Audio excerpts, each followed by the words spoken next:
He was pink and he was see-through. He was so tiny, like the end of my thumb. And he just had little white spikes sticking through. You couldn't tell it was a hedgehog.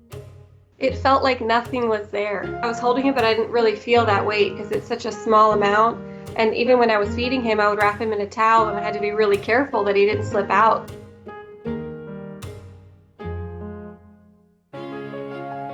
When I first heard about him, there was a girl that had bred a litter of hedgehogs. I contacted her and I told her that I could do some research and get her some information and help her with him. And she said she didn't have the time to do it, so I would come and take him and bottle feed him myself. And honestly, I didn't really think he was going to make it.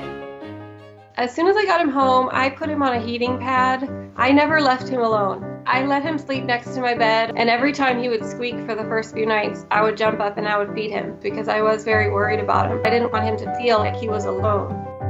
I've never had a hedgehog before, and I jumped on Google to figure out what to feed him. He's not something that a lot of people have information about, so you can Google how to take care of an orphan hedgehog, and you'll find all different kinds of answers. It's very challenging to know, like, am I doing the right thing? She was able to give me some advice on what to feed him. They require a lot of special things that other animals don't. He had a lot of dead skin on his back, and with those spikes there, it's very difficult to clean it. With the coconut oil, I would just put a little bit on the toothbrush, and then I would brush his back with it, and he surprisingly loved it.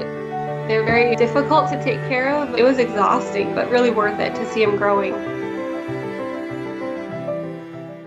I would weigh him, and I would see that he was about 8 grams. And then 2 days later, he was about 10 grams.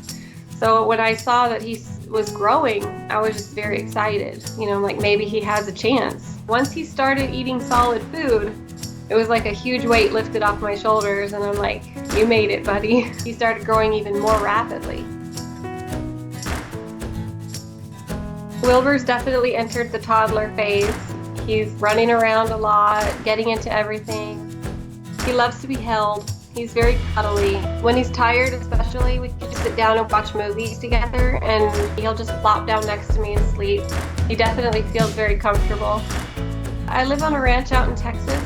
I've rescued many different animals. Other animals don't feel threatened by him.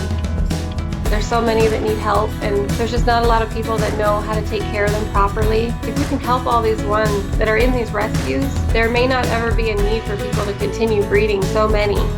I'm so thankful for every day that I get with Wilbur. Every day with him was a gift.